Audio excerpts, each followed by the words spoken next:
Hello friends, in this video I will show you how to draw a broccoli vector in Adobe Illustrator. Don't forget to like my video and subscribe to my channel. This channel has no external source of income, it continues to operate only with your support. If you are interested in the content I create, you can support us on our Patreon account by visiting the link below. Videos will be shared faster and ad-free only for viewers who support us from a Patreon account. At the bottom of each video, we will add a link to the project file of the content we prepared.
Don't forget to like my video and subscribe to my channel.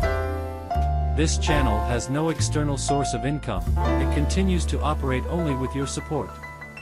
If you are interested in the content I create, you can support us on our Patreon account by visiting the link below. Videos will be shared faster and ad-free only for viewers who support us from a Patreon account. At the bottom of each video, we will add a link to the project file of the content we prepared.